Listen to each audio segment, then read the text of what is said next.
We welcome you all to this town hall to address our concerns from the Indian Hindu American community on Hinduphobia, Hindu hate, and Senate Bill 403, which aims to add caste as a protected category in the state of California under other categories of discrimination as well. We are grateful to have Assembly Member Cottie Petrie-Norris's District Director, Mr. Michael Tu. He's very graciously made time out for us on a Friday evening. And we welcome him, and we want to make sure that our time today with him is very focused. He does have a hard stop at 7 p.m.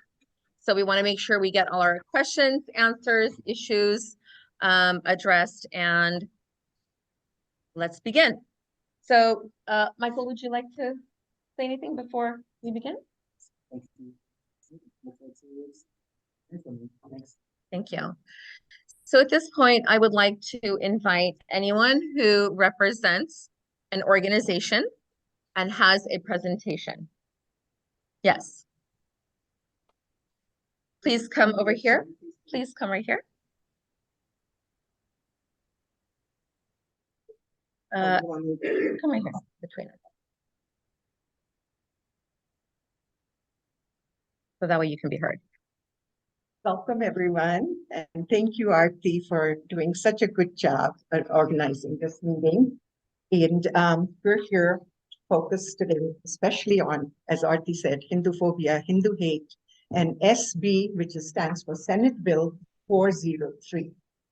I was in Sacramento last month, and we were opposing the bill. We all went up and made statements to the Judiciary Committee of the Senate.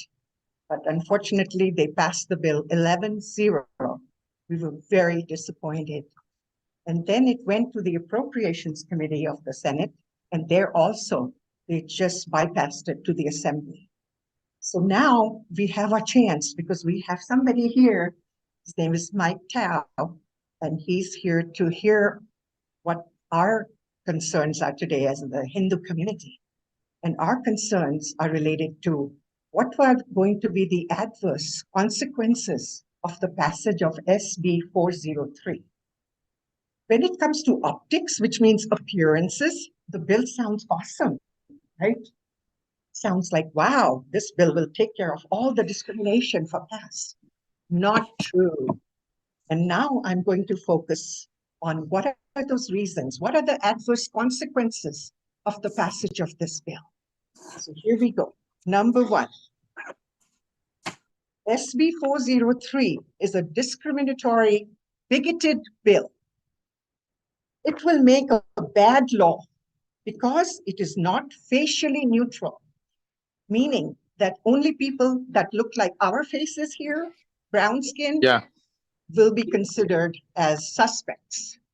Okay? So you cannot have a law that's based on targeting one group of people only. Now, it denies our constitutional right of equal protection under the law. 2, it presumes that Hindus are suspects, or anyone for that matter of South Asian ancestry, or any Indian American living in California, because this bill is in California.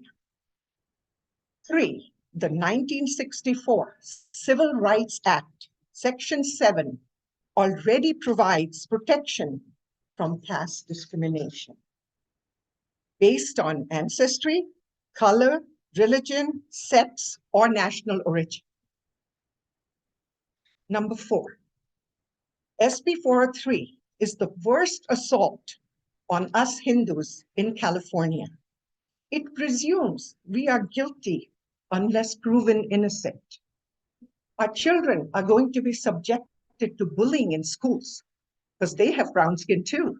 So they'll be thought of as the people that discriminate. Yes, we want to subject our children to this kind of, we have a 9-year-old here. What's your name, darling? Sri. And he's here to protect the children so they don't get bullied at school, right? That's why you came. So the passage of SB 403 will authorize clarification of discrimination by a coding bias against another group, which is us, Hindus. So what is our ask of Assembly Member Petrie-Norris? We are asking her to vote no on SB 403. At the very least, she should recuse herself or abstain, but not vote yes. So this will lead to, what will SB 403 lead to, everyone? Selective reinforcement and racial profiling. Mike, we would love some comments from you after all the presentations are done, right? Thank you very much again, Mike, for being here. Thank you. At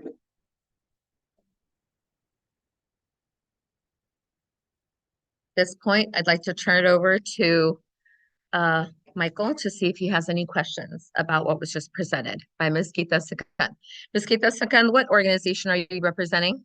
I'm representing the Indian Americans in Irvine and Orange County. Indian Americans of Irvine and Orange County Hindus. American Hindu Federation. And the American Hindu Federation. Now, some of the representatives were not able to attend at this short notice. Yeah. So Ms. Geeta Sikand is attending on their behalf. And some of them are on Zoom. Yeah. So I'd like to hand this over right now to Michael for any comment. No clarifying questions. So now I'd like to invite another member who represents an organization and who also has a presentation to make. Can I see any hands? Yes. Mr. Ahmed Bhandari. Please come up here.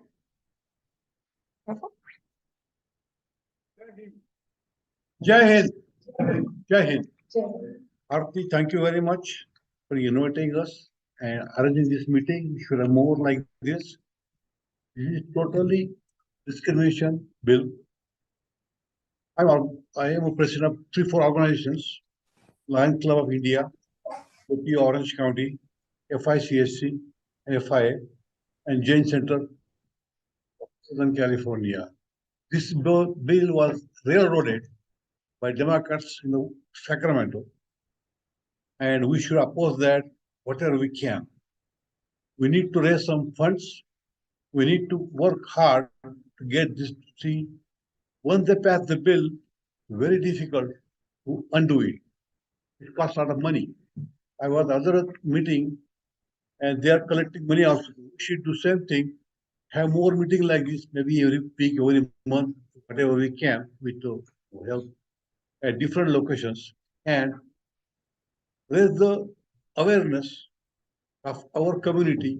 It's not only Indian community, there are other communities also, Asian communities. They are also discriminated, and we have to bring it out to the public, and we have to write letters to the congressman or state senators, assemblymen, mayors. And I think we can draft a letter and each one sign that. Maybe we can get 1,000, 5,000, 10,000 signatures. There are so many events going on now. Yes. Like, for example, Jain Center, they have programs, 400 people come. Sanatan Mandir, 400 people. Gurudwaras, Diamond Bar, there are so many Diamond Bar Senior Association, 2,000 members. Tulsi Savani, founder, friend of mine. We can draft a letter and get signatures. The signatures will help a lot so that people like Aarti and him, we can work with them and get a lot of signatures, neighbors, friends, whatever, and name, address, whatever, draft the letter and have signature Aarti so that we can have more resistance to this bill. And unless we do it, they'll railroad it and do something else again. Thank you for inviting, and let's do it again and again more times. Thank you. So that was Mr. Amrit Bhandari, who represents the Jain Center of Southern California, Lions Club of Little India Artesia, Gopio Orange County, and Federation of Indian Community of Southern California. And the Jain community also comes under the Dharmic community, which also has very similar practices as the Hindu community, namely vegetarian lifestyle, worship in a temple, worship of our sacred gods, idols, and also just many similar lifestyles. So the Jain community is also impacted by this bill. Now, I believe I'm going to open it up to another.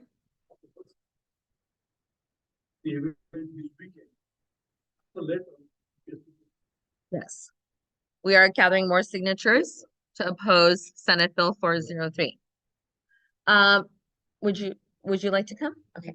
We now have Ms. Sheila Kane, who will be also presenting. Please state what organization you are speaking on. I represent World Hindu Council of America. I'm a current president of the Orange County chapter, and for last 40 years we are here. So we are oldest Hindu organization here. And I would like to thank you, sir, for being here and listening to us. First time I see that. And for Aarti, you have done a great job of doing this. And you keep bringing this kind of forums. I would like to start I want to mention that we are the community, particularly from India and with India as an origin itself, who has given asylum to all the religions. So we are plural, we are very large-hearted, because our origin of our culture and religion is believing that we believe in having every creature who breathes on this earth has a one consciousness. And so we cannot understand the discrimination, and we never do that. And with the SB 403, that is the reason we are very wondering why, because we are so peaceful. This is intentional bill that is brought up. And so I want to express, because I am the first generation of Hindus who came here, and I'm a mother and a grandmother. So I'm concerned about my grandchildren who will be going to school in United States, and particularly here in California, and they will be exposed to bullying and many discriminations, which is a very harmful. When the kids are discriminated and bullied, it goes a long way. It's a scratch that you can never remove. So that is what I'm concerned. And in legal language, it is unjustly hold an entire ethnic group responsible for the action of few to justify enhanced policing and suspicions of a community. It also reinforces and encourages the discrimination on the basis of national origin. It denies South Asian Californians equal protection under law because it imposes caste identities on South Asians who do not identify with caste, including second and third generation. My children, they don't even know what the caste is and why that discrimination would ever exist. It violates US Constitution. I mean, Geeta ji has mentioned that.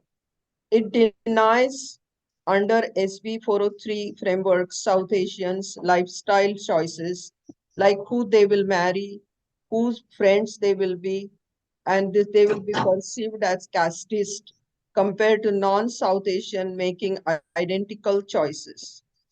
It also denies the vague language. It has a vague language which paves the path to arbitrary discriminatory enforcement only against South Asians.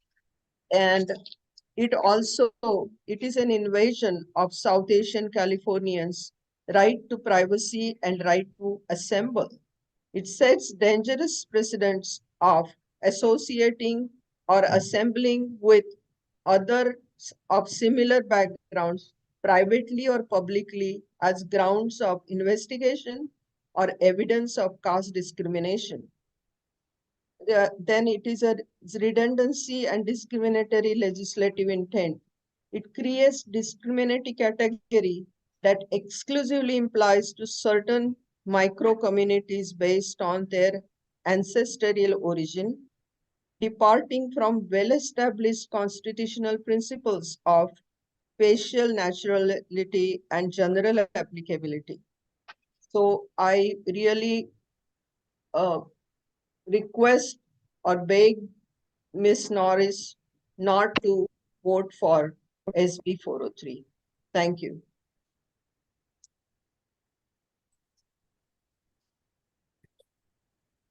Thank you so much, Ms. Sheila Kene. Ms. Sheila Kene represents the World Hindu Council of America, the Orange County chapter, the Hindu Women's Network Orange County chapter. And she has been personally my family's longtime teacher. For the 37 years I have lived here in Irvine, and I've never come across something like this before in my life. For an American-raised Indian Hindu, I have never, ever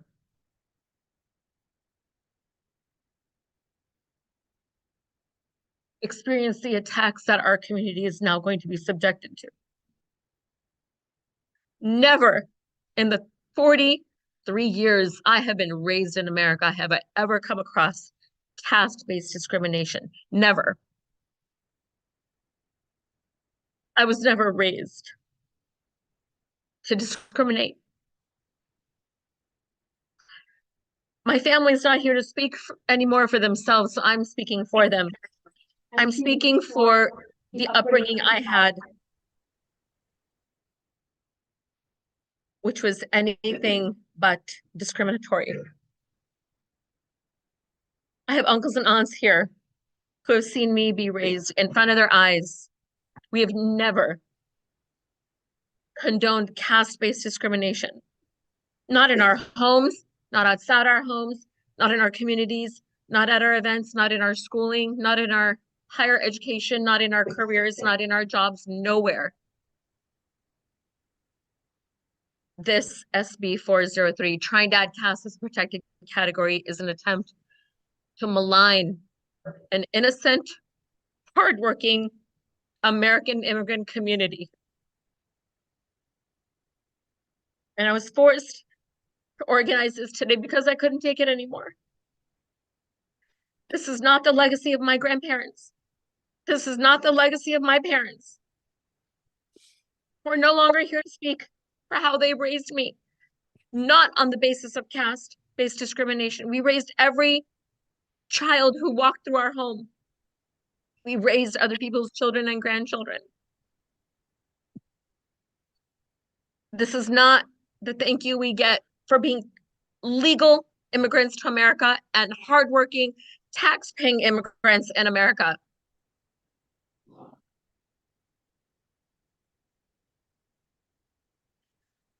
I invite someone else to come and speak.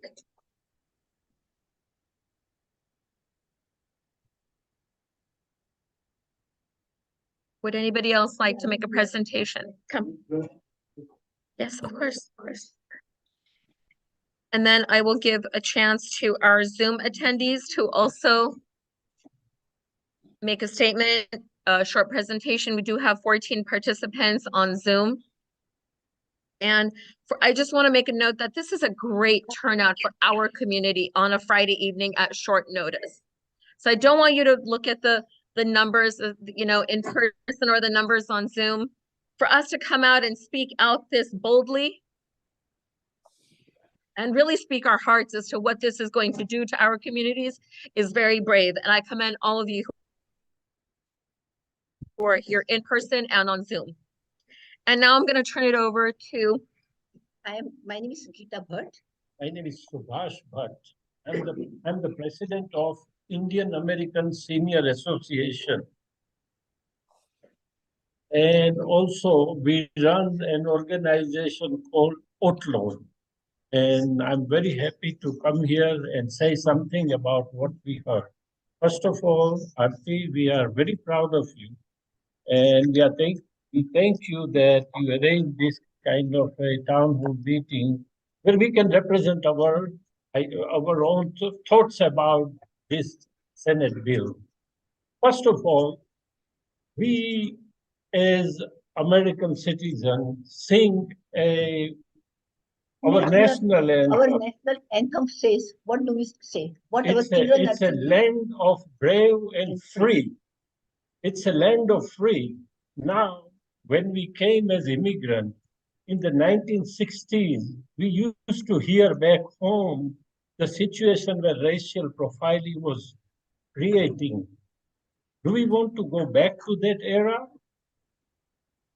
When we sing that it's a land of free, we are taking the freedom of our very ancestral existence. And this bill will prevent the freeness that we have experienced so far. We thought we have been received with open arms in this society. This is a land of immigrants. And they have their it is own. not going to happen. Our children will go in school and people will point at them. They are white, black, and then the brown people, then they will have like a discrimination. We already have that, that we will treat everybody regardless of race, color, and everything. We're gonna we're gonna treat everybody same, but our children will go through that discrimination.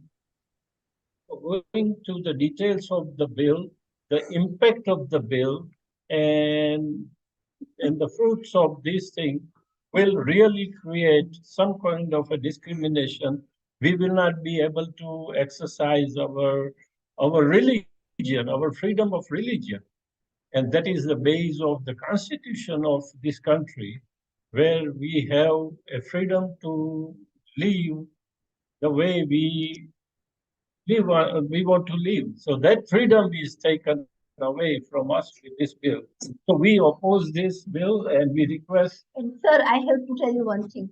I have worked all my life with children, all kind of the children. And I know the small little thing, if the small little thing, if you say to a child that, can you sit properly? And that is going to make him conscious and it will take away his confidence. Psychological. So this is going to have a very tremendous impact on child's mind.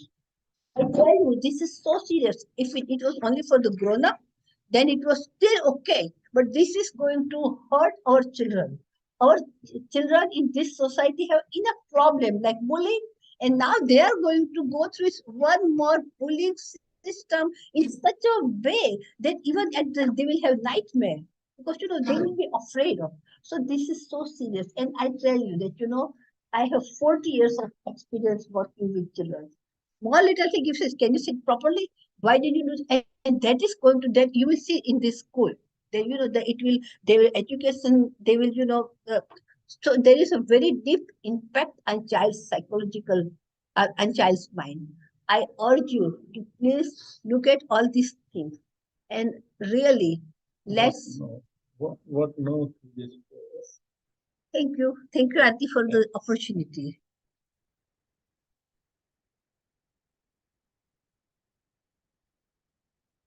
For those people that are joining on Zoom and also on live stream on Diya TV, the Zoom participants, we ask you to please turn your videos off unless you are speaking, turn your cameras off, and your audio as well.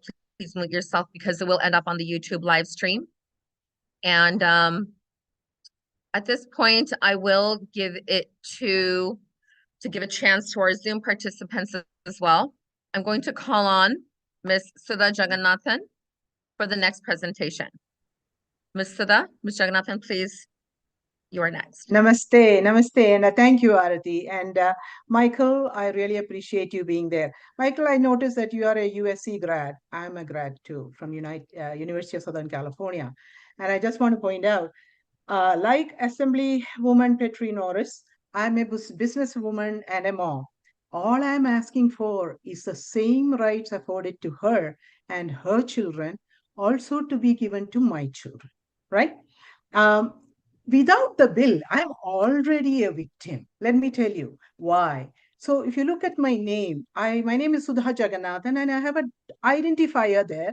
I never had that identifier for 40 years in California, right? It's an identifier that says I'm Bahujan. If you remember your caste pyramid of the high school or middle school, I'm at the bottom. Why am I having to call myself out like that when I never had to do it ever in my life in California? I'm doing it because I'm at the board of a Hindu organization. Along with me, we have other members who are Dalit. So this SB 403 is supposedly helping my community. Do you know how many people call ourselves as Dalit in California? Maybe 500 people. Do you know how many Hindu Americans live in California? 500,000. So who does this bill really help? 500 people, but they haven't opened police reports on caste discrimination. Company HRs don't have a huge list of caste discrimination. The universities like California State University that passed a caste policy don't have any reports of caste discrimination on campus. So who are you helping? Let me put this in context. Just the other day, Dr. Indu Vishwanathan, who is an educator, she also started a website called Understanding Hindu Phobia that defines what Hindu phobia is. I asked everybody to go check it. She did an excellent analysis of discrimination in the United States, 331 million people in the US. And she broke it out to who really is discriminated. And the Asians, Blacks, and Hispanics together add up to 100 million people who, according to American surveys, say they have been racially discriminated. How many Hindu Americans claim they have been discriminated on caste basis? Officially, 0. So why is California legislature spending all this taxpayer money to hound, to do a witch hunt of our community? Like Arati said, we are law-abiding. We are the lowest in any criminal statistics of any city, any county, any state, any country where our people live. We come here on merit. We are very rarely coming as refugees. No church ever sponsors us. So if we come with $100 in our pocket, we put it to work, we work hard and make our lives. Is that a crime? Is meritocracy the intent of SB 403? Let's say there are 30 people who are upset about somebody not accepting their non-vegetarian habits. Does that require a law? How is that law going to be implemented in social settings? I would like to ask the Assemblywoman, as a businesswoman, to think about the impact of this bill on California. Just the other day, the California Business Organization also tweeted out that this SB 403 bill is going to create a legal morass for California. And California said it's already having a deficit. And the Appropriations Committee said it is not going to cost the state any money. That is a lie. Seattle City passed their caste law. They have 750,000 residents in Seattle City. They have allocated $280,000 in year one, $180K every year to manage and monitor and oversee caste in the city. California has 41 million people. And the Appropriations Committee said $0. I'm just going to say, please do not use our tax money for this business at all. Set aside the Hindu money if you have to, because the state is going to be hit with lawsuits for violating our constitutional rights, our equal protection, and due process law. The bill says, Senator Wahab says, SB 403 is just clarifying, because the bill already, the Unruh Civil Rights Bill already provides the tools necessary to address any caste discrimination via ancestry and national origin categories, right?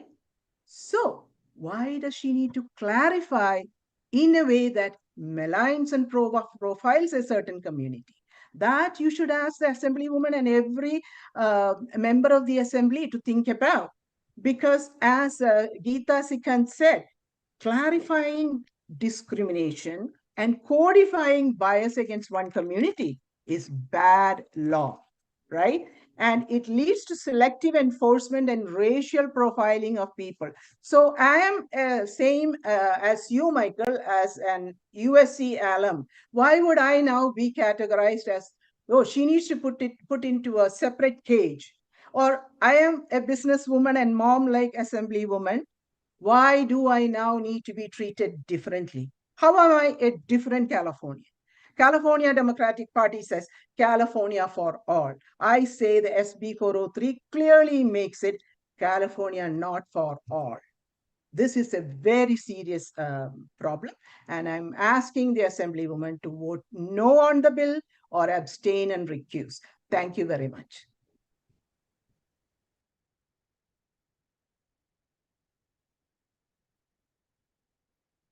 Thank you, Ms. Sudha Jagannathan. She represents Coalition of Hindus of North America. She's a board member. And, you know, there are many complications that will arise from the passage of this bill on the basis of name, specifically last name. And this impacts all South Asians, but in particular, it will impact those of the dharmic faiths, which are Hindus, Jains, Buddhists, and Sikhs. And therefore, by virtue of labeling South Asian in the wording in this bill, it is discriminatory. It will increase racism and hate incidents and hate crimes against anyone perceived is the key word, perceived to be of South Asian background. How are they going to determine that? How we look. How else are they going to determine that? In admissions and hiring and firing on the basis of our names. Now, we all know that when immigrants came to America, many people changed their names. They changed their first names, they changed their last names. Why? To escape persecution that they're facing in their own country of origin and to assimilate more into American community, American society, and America, the America that we all dreamed of. We all came here as immigrants for the American dream with $8 in our pocket, $5, $10.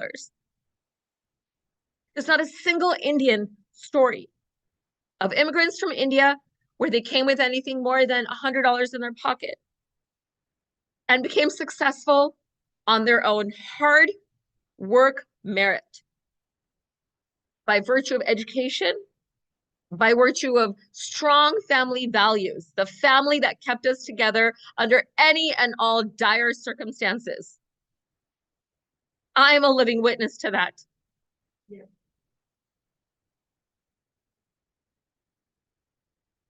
The hard work that you see from Indian American immigrants and Hindu American immigrants is because of our value system. Our hard work ethic is what has helped us escape persecution. It has helped us escape Hindu genocide. Hindus are the most genocided and persecuted group of people in the history of humankind, to the tune of hundreds of millions. And we don't even know our own history because it was hidden from us by invaders and colonizers who changed India's history and changed American history from the point of view from the oppressor and not the oppressed, from the persecutor and not the persecuted. Indians escaped persecution from India at partition time, at India's independence time. I am a living example of that. My family came from what is now Pakistan. We were victims and refugees of partition. There are many of you here. Can we just see with a show of hands, how many of you are products of India's partition, which was a partition of certain states in India, which then made 3 different countries out of the subcontinent, the Indian subcontinent. But we all looked to the West for a better world, a better life. And we came to America because we felt and we think and we still believe that America still holds that dream. For us, for the original first generation of immigrants, for the second generation of immigrants, which is what I consider myself, and the third and now 4th generation of immigrant Indian Americans. And we've got our little young man here nodding in agreement. How brave of him to do that. He's not told to nod his head. He's agreeing because he knows that what we're saying is the truth of our real lived experiences. I welcome now anyone else from the audience who would like to make a statement before I go to our Zoom members. Yeah, Aarti, this is Sharad. I would like to say a few things. Just Is a that moment. okay? We're going to go first to the audience and then we'll go to the Zoom members. Yes, come, please come.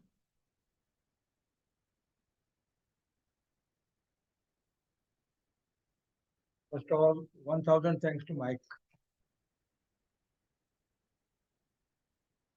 And thanks to all of you that you also made the time, right? And wonderful thing. Now, he has heard and we all have heard, I think, 1000 times about SB 403, right? It is somewhere drilled here. I will simply say one thing, that we all do yoga, right? You have heard of yoga, right? So tomorrow, if SB 4003 passes, then if I do yoga, I'll be under the attack. That I cannot do yoga. I cannot be vegetarian. I cannot be having a certain lifestyle, certain way of dress, certain way of going to the college and getting 4 GPA, or going to GMAT and getting to Harvard or Stanford or anywhere, or even serving into state government or federal government. I am a loyal state government employee. So I want to tell you, all my life and by my hairs, you can tell out that I have voted for Democrats. I have voted for Democrats. My family has voted for Democrats. My friends have voted Democrats. I have canvassed for Democrats. I have donated for Democrats. And now I find that Democrats are throwing me away. What they call throwing the baby and the water, right? So what is going to happen? So are Democrats throwing us away? And Hindus and Indians are the biggest donors and biggest voting bloc of Democrats. I really request you to please convey this message and to all the people, because it has been rushed. This entirely thing has been rushed right from every stage. This thing. So this is my humble request. And for record, I represent one of the most popular and oldest Hindu temple in Irvine, as well as few other organizations. I need not name all. Okay, thank you very much for your time. And that was Mr. Suresh Loya. He's the board member on the Irvine Hindu Temple. I will go now to our Zoom participants for presentation or comment. I see that we have Mr. Manik Bhujwala on our Zoom meeting, and he's put a comment in the comment box, which I will go ahead and read on his behalf. And then Mr. Manik Bhujwala, if you would like to make a comment after I'm done reading your comment, you're welcome to do so. Okay. Mr. Manik Bhujwala says, I am a Parsi, Zarathushti, or Zoroastrian, and I too oppose this bill because it will likely impact all Indians and all South Asians and all foreign-looking people, because Americans in general are not knowledgeable enough to differentiate between high caste, low caste, Hindu, Muslim, Sikh, or other country person. He even says that Gandhiji called lower caste people as Hari Jan, or children of God. Mr. Manik, would you like to speak some more words? Okay. Yeah, basically, I have been getting information from the Hindu Action Committee and other sources, and I have also contacted the assemblywoman for my district, Diane Dixon, and given her my opinion about against this bill. I also attended the meeting of the South Asian Network in Artesia a week ago or a few days ago, and mentioned that I understand that there is even though it is illegal in India to have discrimination or any kind of hate action against other castes. That does happen, in villages, because it's hard to get it out of the minds. Just like in America, we have white racists, who find it difficult to get it out of their mind to consider other people with equal respect. But I said that, you have to look at the unintended consequences of this bill. You may have a good intention to reduce, discrimination against low caste people, and I asked them how many incidents have been happening. And one of the organizing people said, well, we are right now doing a research on that. So really, they don't really have any a large count, of these things happening. And so I just said, the same thing that I wrote in chat, that, the Americans are not they have very poor knowledge of other countries, knowledge, religions, custom, etc. And so they might just look at you and say, oh, you look like a foreigner, so that means you have a caste system, and so you are a bad person, and so that will impact a lot of people just by how they look. And, there are already racists in America, and they will just get another excuse to say, oh, okay, you are already bad people. It's okay for me to do something against you, right? So I just think that, people who are supporting this bill, are not looking at what is thoroughly examining the consequences of this bill. So I would urge everyone to basically give their comments to the assembly persons so that they will not continue with the approval process for this. Thank you. Thank you, Mr. Pujwala. Mr. Pujwala is also a very astute leader in the Zoroastrian community, in our greater Indian American community. And so we thank him for his comments. I will now go to the audience. Is there anybody who would like to make comment or presentation? Please raise your hand. Please come. Yes, come. Thank you.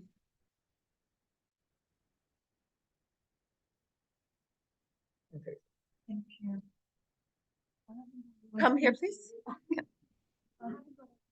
Your words to say to you, just a couple of lines. So I was born in Delhi, India, and I lived in India for a very short while. I did not experience any caste system. I only found out here when I came here, this caste system and what this business is. So I spoke to my granddaughter this morning when I heard about this meeting and all that. So I explained it to her briefly. And what she looked at me and she frowned at me and she says, what? Why are we going backwards? These are her words that I'm quoting for you. And the other thing is, what about the kids? As Indians, as Asians, whatever, we are integrating more into the society. Our kids are getting mixed race. How is that going to be dealt with? How are we going to deal with that? That's a big question, because I have now grandkids whose one of the partners is from American or German or Italian. How are we going to deal with their caste? I'd like to know that. That's all I want to say. Thank you so much. That was Ms. Manju Tharan. Thank you for your comments. Thank you. Please come in and say something about that point. Please come. Please come. And Ms. Manju Saran, who just spoke, represents United Indian Association. Thank you. Our next speaker is Ms. Rekha. Ms. Rekha. I didn't came here with any presentation. Ms. Manju raised some very good point, which we have not come across, like when there is a mixed race, then how do we decide? But anyway, I would like to speak few things. I don't belong to any organization. I just came here as an individual, which affects me, which affects everyone here in the room, and which also affects South Asian communities, which are outside, which are not aware of also this bill. There are many people who are not even aware of this. I just put some points based on whatever I have been following. So I don't have a very good presentation, but I have some points to make. The first point, this bill was it started in Sacramento. And what I found is there is one organization, and there are many organizations who have some political interests, and they are presenting it with a false data. And this bill is also backed by that false data. And one organization, that is Equity Lab. you see it everywhere, whether it's Fremont, whether it's Sacramento. You see that organization everywhere in this. And there was, the organization is presenting all the false data, and that has been, now there was a case, and Cisco case, which has been, court has already given some judgment on it, and it has been taken down. So first thing, the bill is based on a false data. That should be considered. Then it comes to the racial profiling, discrimination based on our last name. That's true. Like, if it's like they have already decided, oh, this name, this last name, this last name, this last name are upper caste, this last name, this last name are lower caste. I also have one point to make. There can be two last names similar, which belong to different caste. Many people will not be aware of it. There are many in South India, as well as, like, I know personally, there is one last name, Kundu, Kundu, which you found in North India with a different caste, and it's in Orissa, which with a different caste. How do you deal with that? And I am seeing on social media that some industry leaders are already using this last name thing to, in their tweets, that they come across someone who with such a last long name. So it means it is already there coming in, and it will come in a very big scale. The other thing is, like, the challenge it presents to business. How to implement this? It will be hassle for them, and it will increase their cost. What will happen? What it will do is, instead of going through all this hassle, they will start avoiding people with these few last name, and then later on, other last name will be also adding into it. And yeah, so I have talked about how you implement, who decide who is lower caste, who is upper caste. That's the big point. And the last point I would like to make is, this bill will kill meritocracy, which is the foundation of American progress. We are already seeing how if this bill is introduced, the institution itself will be used to discriminate, and it will kill the meritocracy. Meritocracy is the foundation of any nation's progress. That's all my point. I request Assemblywoman Norris, Michael, if you can convey to her, just say no to on SB 403. Thank you. And thank you.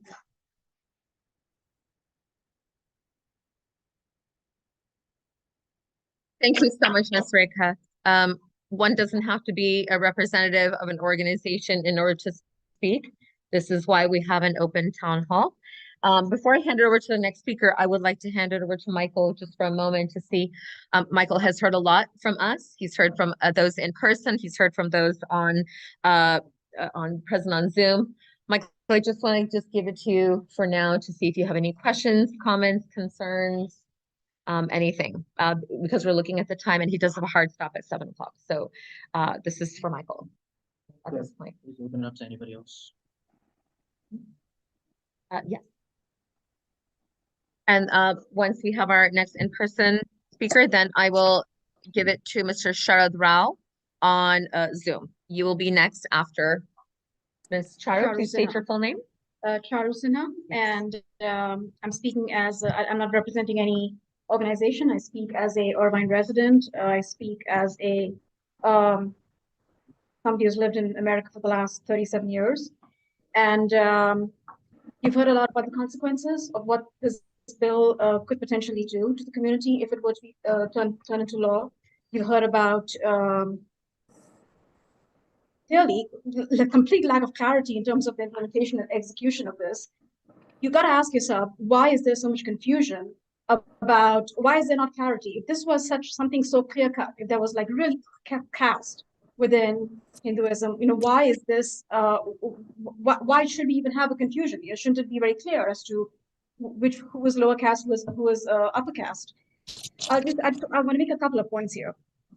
first of all, I want to say that even though SB 403, I don't think actually specifies Hinduism or Hindus, caste is most, in the minds of an average American, caste is associated with Hindus and Hinduism. And this is because, and I'll tell you this, our community is completely naive about this. We have only just discovered that this is the reason why Americans associate caste with Hinduism. And it is because apparently this is taught in the textbooks in around middle school or something, where supposedly there are these, I'm starting to learn this now, the 3 C's, caste, cow, and curry. It is such an egregiously improper characterization of Hinduism that I have to tell you, in India, we live lawfully. We are law-abiding citizens. We work hard to contribute to our workplaces. We work hard in our school communities, whether it's PTSA, whether it's our local communities, homeless shelters, volunteering, but we don't present ourselves out there in the greater American community. We are not there advocating for ourselves. You just won't see us, walking down the street with flags. You just won't. In every organization that you can possibly go to.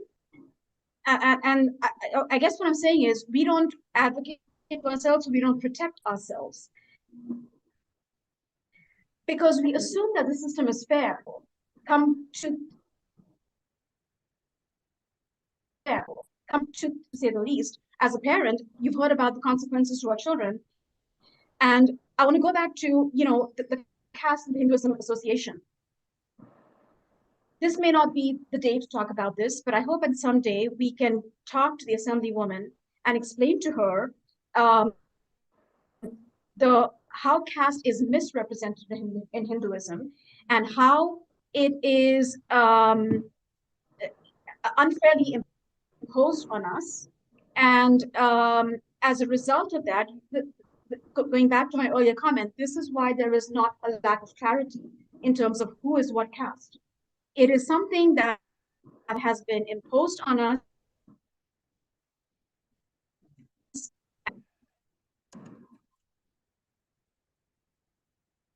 And we have done what we do. Shed this off is so distressing because it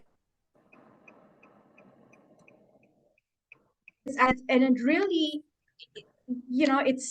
it just is such a betrayal of how we live in America, how we contribute to American society, and how we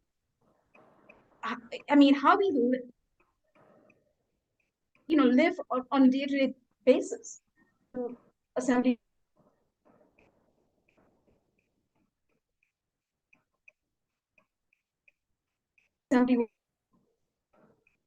woman to the caste about it originate. Has anyone kind of tried to think?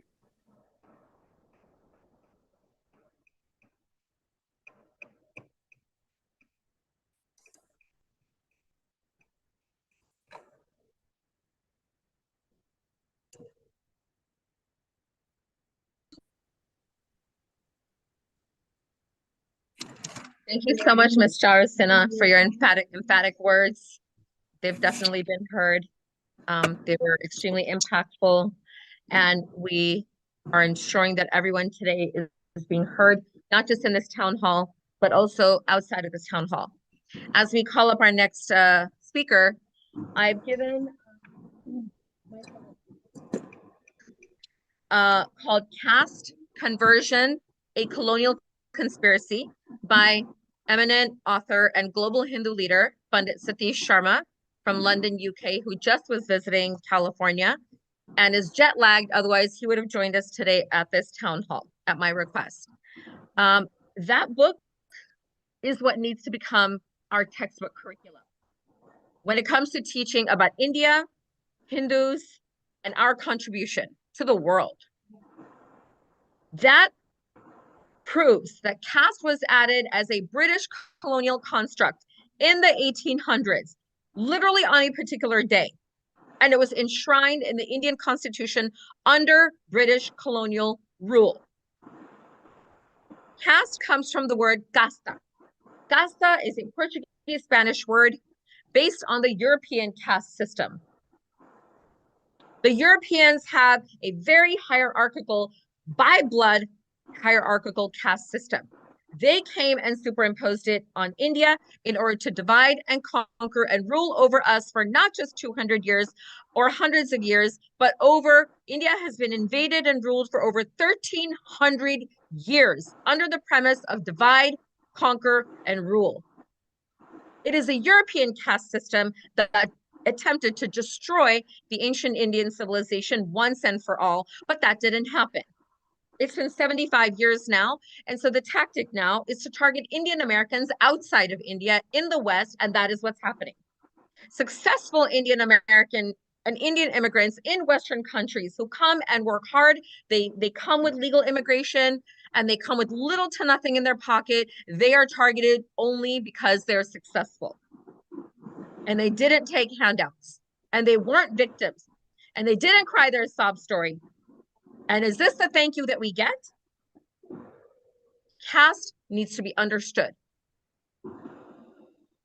Our scriptures in India, ancient India, were manipulated by colonial invaders to suit their divide and conquer and rule tactics. I would like to call up our next speaker.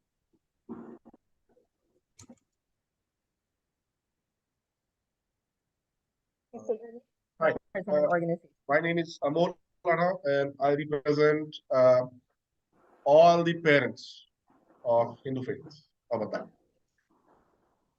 I haven't come prepared, but while I was listening, I've jotted down some points. I just want to ask some questions here, interesting questions. How many times have the police stopped you because you're brown? Anybody? I lived in this country for 17 years. Until this day, this amazes me. I had made 2 accidents, both my faults. Never, ever, the cops have stopped me. This is a miracle. I don't look like them. I've traveled all over the US, but nobody stops me. That is one of the great strengths of this country.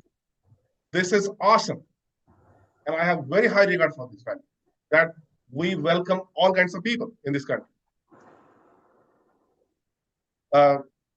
Through my time here, I've met hundreds of people, mostly of Hindu origin. How many 100 Hindu people do you know in this country? How many of you know their caste? You should think about this. In my entire life, even back home in India, I do not know the caste of my friends. We grew up together. We never. The only day we came to know was the day of admissions. And that was a sad day because some got ahead, some got left behind. And we don't want that here. The speciality of Hindu Americans versus the other people is we are family first people. Our children come first. And it's not only me, it's everybody here. This is a special quality we carry. My story starts in 1920. My story begins in 1920 in the Great Famine back in India. My grandfather had to flee his house. He had 21 brothers and sisters. 17 died. There was nobody to even make the last rites. The village shut down.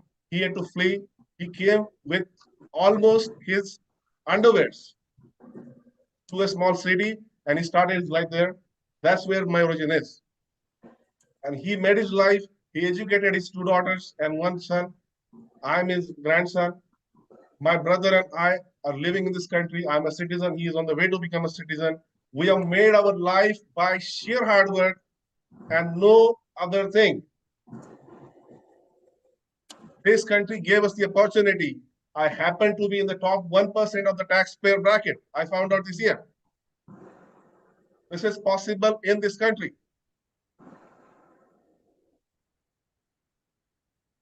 we make our children worthy of that. We support our children. We support anything they want to do. And if this takes away something from my son, our children, this state is not for Hindus anymore. That's how it is going to be for me. I'll tell you one other story. We bought a car, and so somebody knocked on our door, and there's like a cop and a lady standing outside. This is a real story. And I went to the lady right here in Irvine. She was probably my neighbor, and there was a cop standing there, and they were like pointing to our car. I said, "What happened?" And they said, "What is this?" So we had drawn a swastika. Okay. Swastika is our thousands of year-old sacred symbol for good luck. Okay. And the lady doesn't know that. She thinks I'm a Nazi. This is how the white person has taken our symbols and turned into this aberrant, bad thing that everybody hates. And that comes to Hindus now. We have nothing to do with that. So, yeah, and so I came across two types of Americans, sir. Sane Americans and stupid Americans. And in my office and in my workplace, I talk very loudly of stupid Americans who know shit. And it looks like this law, whatever is going on, is coming from those stupid Americans who think they know when they know shit. So, pardon my language, but this affects our children. This affects us. We have spent our life making a standing here in this world, and we will not let anybody else take it away from us. Thank you, Mr. Amol Adhal, for your very honest words. I'd like to give this right now to our Zoom attendee, Mr. Sharad Rao. Mr. Sharad Rao, you may speak. Well, first of all, Aarti, I must commend you for getting all of us together on this very important issue. And of course, a lot of commendation for Mike to be here to listen to everything. The previous speaker was very bold in what he said, but I would suggest that in order to get anything done, we have to be very careful with the type of language we use, because diplomacy and language is very important. Using arrogance, using terms that can infuriate other people is not going to get across. And I also back Manik Ujwala when he said that there's a lack of education in the people in the politics, which is very true. And that's because America is a very young country. The American culture is brought by the immigrants who came from Europe and other parts of the world. So it has a lot to learn about the cultures and how other people in the world think, how the Muslim world thinks, how the Hindu world thinks, how the Buddhist world thinks. These type of things, these education things are never taught in the schools. So when the kids graduate, even Indian kids, when they graduate from American schools, all they think is the biggest mountain is in America, the biggest mall is in America, the America is the most, everything is America based. So what happens, and the reason I'm saying this is when I travel to other countries, and I travel a lot, it's very sad to see that people who are educated in this country cannot talk about anything else, about the facts that are going on in other countries. They don't know how other people think. We as a community are the highest earning community in this country. We have doctors, educators, entrepreneurs, you name it. We have made so many millionaires. However, we lack any kind of political exposure. For some reason, the European Union is a bunch of different countries. However, they have their own government. India is in a united, like European, Asian Union under one government, which is very hard for a central government to control 27, 28, 30 different states. Each state wants their own holidays. Each one wants their own celebrations, etc. How is the central government going to be able to control all that? So think of it in that way. Therefore, what I want to say is we in this country, in order to make these bills not even come up on the stage, we have to have representation in all these political actions. You can see in Irvine, the Asians, the Koreans, the Vietnamese, and they're getting into the politics. How many Indians have got into politics? We tend, and if you go to an Indian party and you invite multicultural people, the South Indians will make a group on one side, start talking their language. The Gujaratis will get, the Maharashtrians will get. It happens in a party, in a community. We don't talk together as an Indian. And unless we do that in this country and show that we have some kind of a representation in the politics, because basically these things are all political based, we're not going to be able to achieve what we're trying to achieve.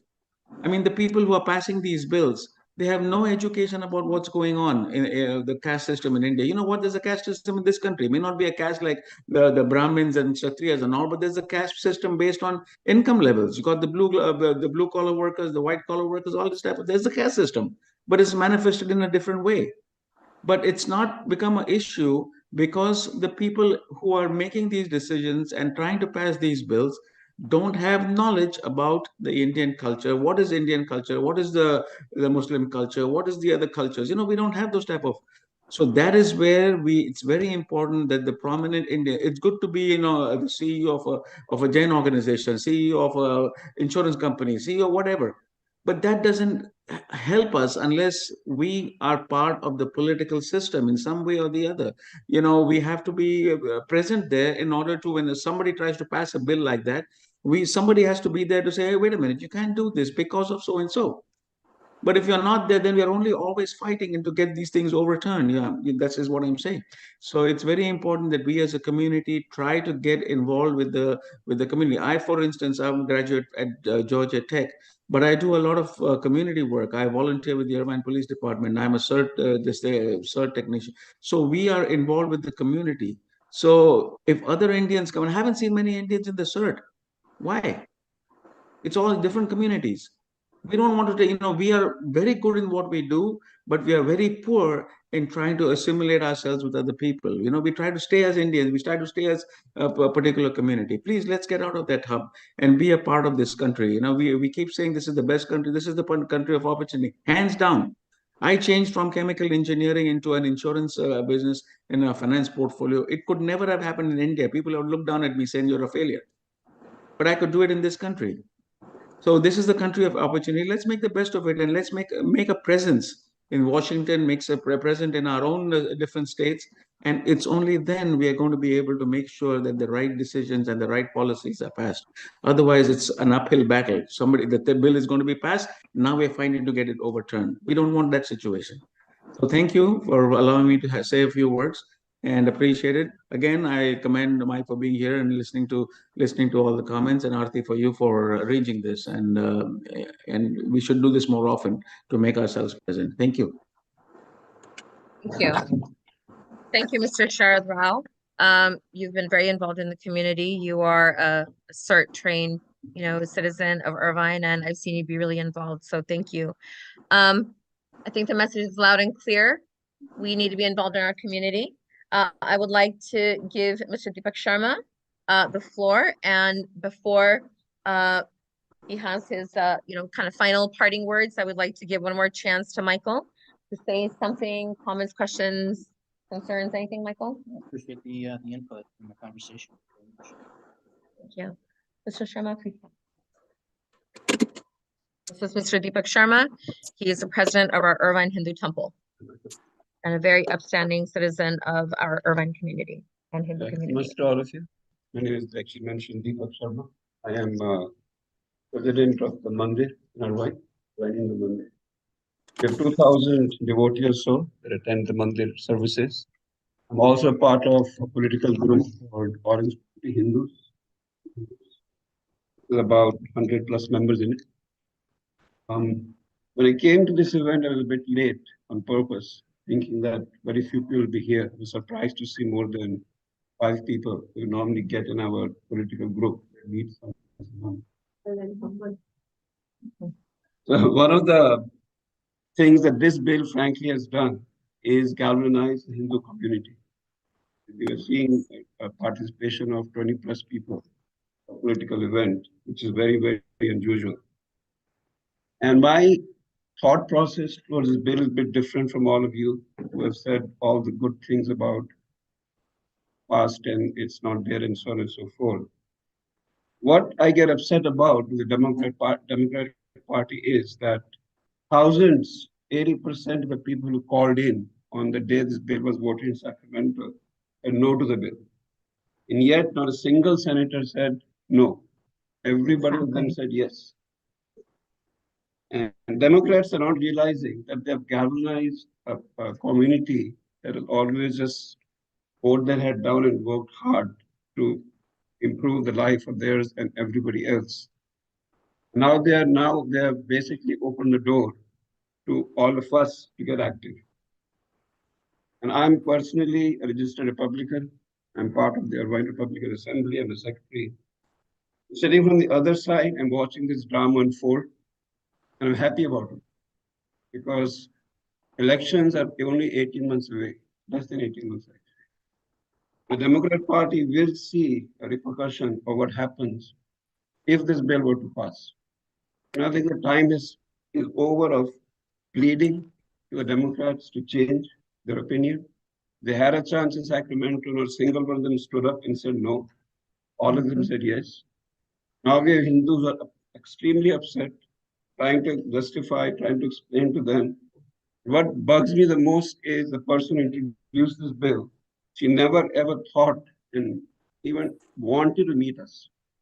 She tried to give our point of view. The whole reason the bill is being introduced is the votes. He needs votes, so let's get the left wing galvanized, let them please them, make them happy, ignore the right side. Right side is 80%. And all of us remember that all of your pleas were not heard, and they still passed the bill, and be active in the election year next year. Let's do something about it. Thank you, Mr. Sharma. And I may just add about Mr. Sharma's statement. Mr. Deepak Sharma's statement is that he's a very quiet man. He's a doer, not a talker.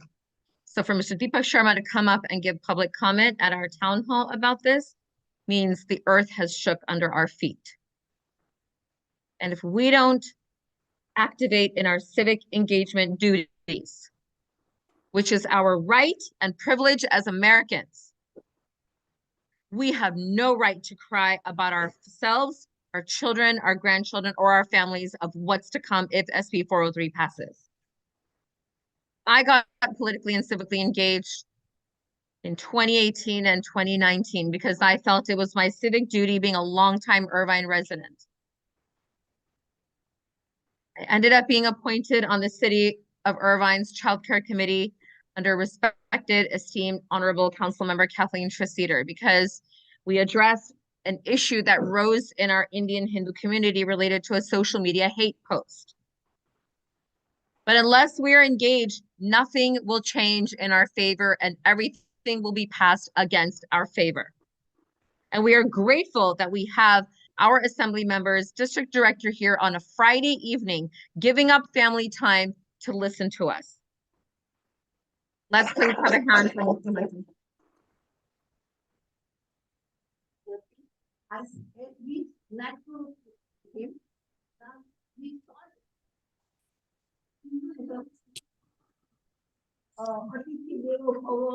and we just do and we keep on doing it. But as somebody mentioned, that we are such like we just work hard, but we never try to like advertise ourselves. We never just show off.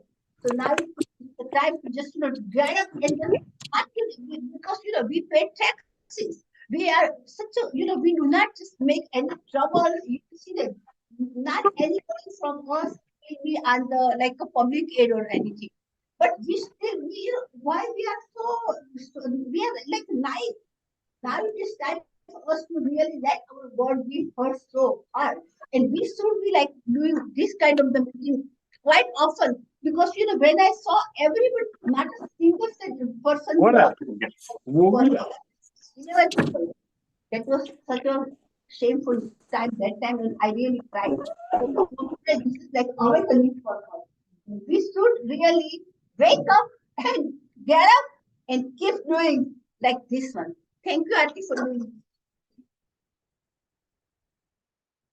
So I think on a final closing note, we've given everyone a chance to speak who's gathered here in person and also on Zoom.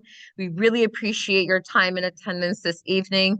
We appreciate Michael's time and attendance and for hearing us out and taking notes. One last thing I'd like to say is we will be targeted on the basis of our names. Be ready for it. Certain last names have already been identified. I want to say as a woman, women change their last names all the time when they get married and divorced. I can speak from personal experience. So how is anyone going to be able to judge us on the basis of our last name when our last names change all the time? Either when we came here as immigrants to America, or through marriage, or through divorce, or through a court petition. We will not stand up for being discriminated on the basis of our name or being racially profiled by how we look or by our paycheck or our economic success or the fact that we're quiet. Silence does not mean complacency. Silence does not mean we can be rolled over as one community of South Asians being targeted. We have some specific asks.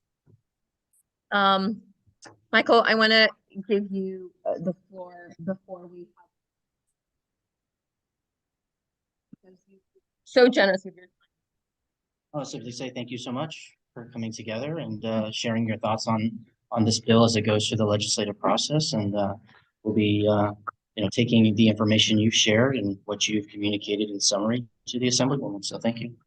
Well, is planning to share this information back tonight for all the reactions to the Assembly member as well as everybody else.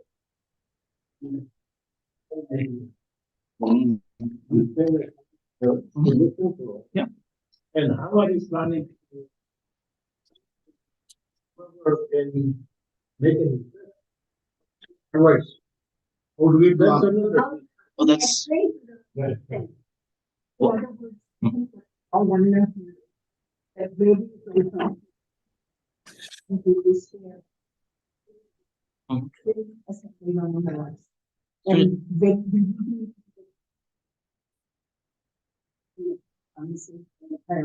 so we know what's going on with her and you know what the culture. You know, this is gonna excuse herself, refuse herself, this is gonna explain.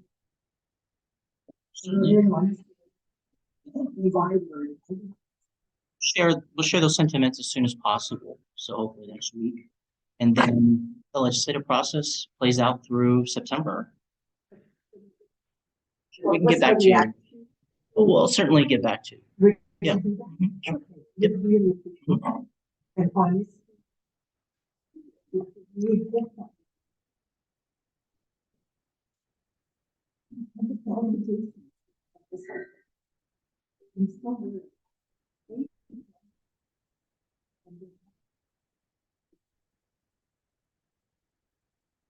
I think we have opened up a door, a channel of communication with Assembly Member Cottie Petrie-Norris. We're continuing to engage our other elected leaders, Assembly members and senators, and we will have some direct asks. Now, we know that next weekend is the California Democratic Party convention. Majority of the Democratic elected leaders in the state of California will be gathering in downtown LA on Thursday, Friday, Saturday, Sunday of next weekend, long weekend, Memorial weekend. We need to show up for those of us who are registered Democrats, and we need to make sure our voice is going to be heard at the convention. That if there's an AAPI caucus, which there is, that the true South Asian American voices are heard. Our voices need to be heard with the AAPI Legislative Caucus.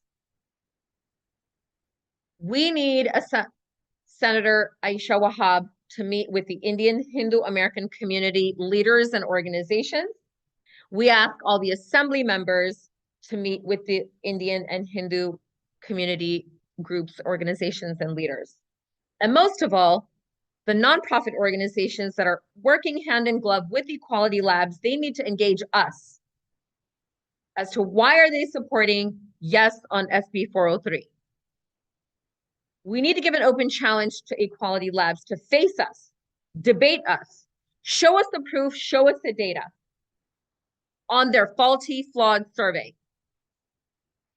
If we do not,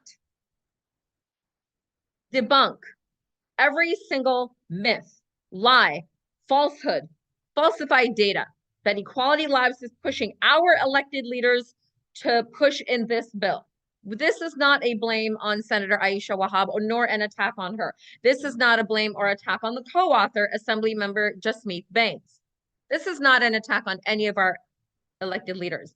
But we do know that there are forces behind them who are pushing this bill. And this is an open challenge, an open call to debate.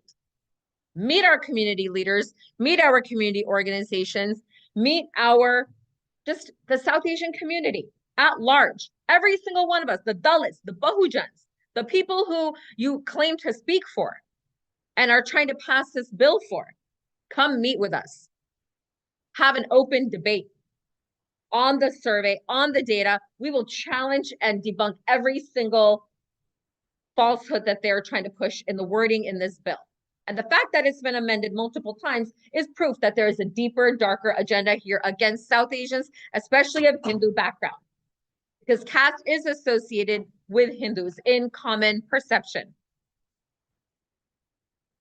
Yes.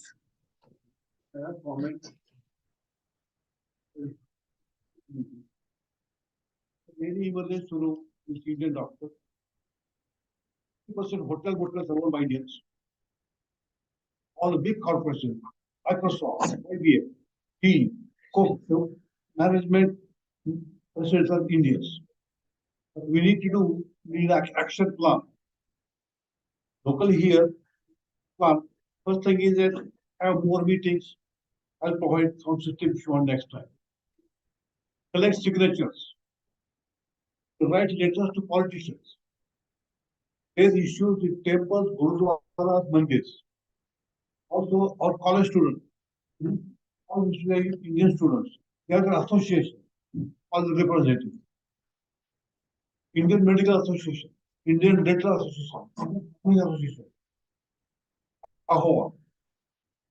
AHOA is hotel organization, biggest in the nation, and they have just like $20 million reserve. So this, we have to contact these people, make an action plan, and everybody should work for it. Thank you. Thank you, Mr. Bhandari.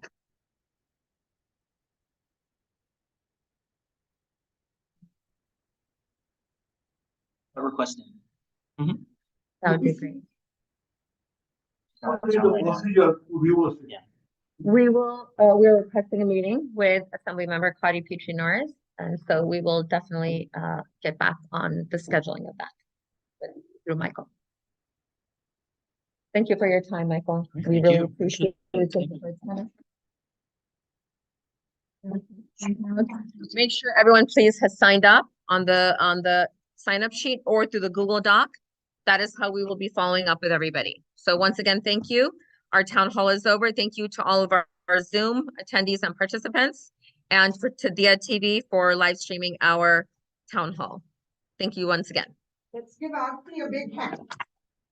Recording stopped.